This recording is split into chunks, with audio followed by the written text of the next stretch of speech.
Jusqu'à 9h, Good Morning Business. Kevin Tozé, bonjour, membre du comité d'investissement de Carmignac. On va revenir avec vous sur la victoire déjà annoncée de Giorgia Meloni. Victoire assez nette, on est entre 43 et 46% de résultats aux élections législatives. Est-ce que l'Europe a raison de craindre la victoire de Giorgia Meloni, ou est-ce qu'elle a suffisamment expliqué ces dernières semaines qu'il ne fallait pas avoir peur ? Alors, ça va être tout l'enjeu, on va dire, des prochaines semaines, parce que voilà, elle est vraisemblablement en tête de ces élections. Elle ne sera pas Premier ministre avant mi-octobre. Il y a quand même tout un processus électoral en Italie qui doit se dérouler. Et c'est vrai que jusqu'à présent, ce qu'on a vu, c'est qu'elle a mis un peu d'eau dans son vin, si vous me permettez l'expression, parce qu'il y a quand même beaucoup d'échéances. Il y a pas mal de recettes, en tout cas de flux qui doivent venir de l'Union européenne, de la Commission européenne. Les fameux 20 milliards par mois, quasiment. Exactement. Ouais. Donc ça fait Mais c'est presque ça qui tient la politique européenne, et le lien, ce sont ces 20 milliards qui doivent arriver ? Alors aujourd'hui, oui. Après, tout ça, encore une fois, ça dépendra des ministres qui seront mis en place. Est-ce qu'on aura, à l'instar de ce qu'on avait vu en 2018, par exemple, je ne sais pas si vous vous souvenez, il y avait eu une proposition de ministre des Finances, M. Savona, qui était particulièrement eurosceptique. Et donc ce gouvernement-là avait été rejeté par le président italien, par M. Mattarella. C'est pas ce qui est anticipé aujourd'hui, mais encore une fois, on a entendu Mme von der Leyen dans le courant de la semaine dernière mettre une forme de pression, faisant un parallèle avec ce qui peut se passer en Hongrie ou en Pologne. Alors on verra effectivement sur le plan économique, les équilibres politiques, le ministre des Finances, mais sur le plan monétaire, quand même, on voit qu'on le disait, plus de 4% pour les taux à 10 ans italiens. Est-ce qu'il y a un risque de fragmentation ? Est-ce que le fameux moment qu'on redoute tous, où la Banque Centrale Européenne va devoir faire usage de son nouvel outil, c'est peut-être maintenant ? Alors maintenant, non. C'est-à-dire que là aussi, on regarde les rendements sur la dette à 10 ans italienne. Quand on fait le calcul...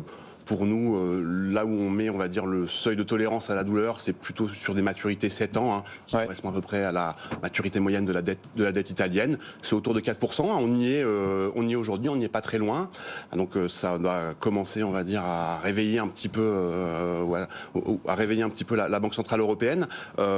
Pour autant, il faut avoir en tête que l'ensemble de la dette italienne, elle se renouvelle pas sur ces niveaux de 4%. Donc c'est à peu près 20% qui sont renouvelés tous les ans. Donc si on reste sur des niveaux particulièrement élevés, là, ça viendra mettre en question la problématique de la soutenabilité de la dette italienne, qui est quand même particulièrement conséquente, à plus de 150% de ratio de dette sur PIB.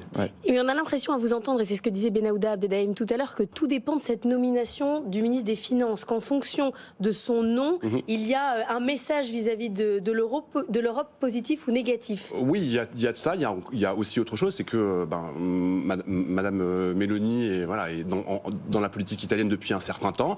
Elle n'a jamais exercé, on va dire, des fonctions telles que celles qu'elle à part secrétaire d'État à la jeunesse, je crois. Oui, bon, c'est déjà très très bien pour une jeune femme de 45 ans. Mais bon, son parti est aussi relativement jeune, et donc ça pose quand même beaucoup de questions, parce qu'il faut pouvoir naviguer dans cette politique italienne, dans cette politique européenne. Et donc, si les ministres sont plutôt, on va dire, étiquetés comme étant des technocrates, comme ayant à l'habitude de ces instances-là, ça va sans doute beaucoup rassurer les opérateurs de marché dans leur ensemble. Est-ce que l'Italie est un si mauvais élève que ça sur le plan européen ? Parce que quand on regarde le budget, le PLF 2023 qui est présenté aujourd'hui, 5% de déficit, j'ai vu que l'Italie, pour l'instant, dans les dernières prévisions, c'était 3,9. Alors, oui, c'est-à-dire que c'est le budget qui avait été présenté par l'administration Draghi, c'était 3,9 de déficit, avec des attentes ou des perspectives de croissance pour 2023 à 2%.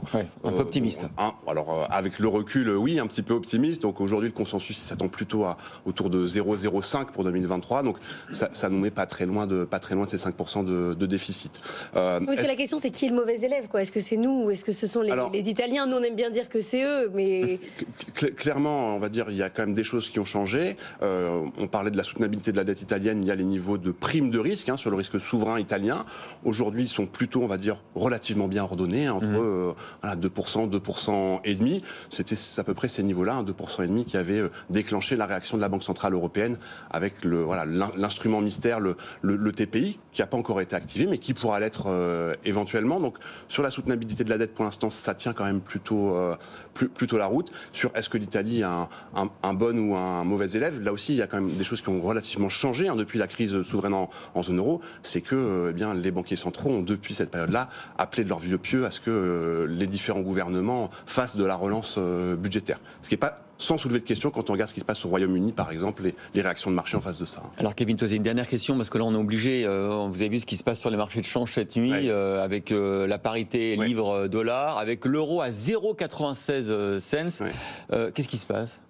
Alors, ce qui se passe, c'est que là aussi, on est donc, je vous apprends rien, dans un environnement où on a on va dire une dynamique sur les prix qui est extrêmement haussière, une inflation qui est extrêmement élevée. Et donc, pour répondre à cet environnement d'inflation, eh bien, il faut un durcissement de la politique monétaire. En face de ça, on a des gouvernements qui sont élus, et donc qui doivent répondre, on va dire, à leur mandat électoral. Ce sera sans doute le cas en Italie également. Et donc, ils annoncent en tout cas des mesures de relance budgétaire extrêmement conséquentes.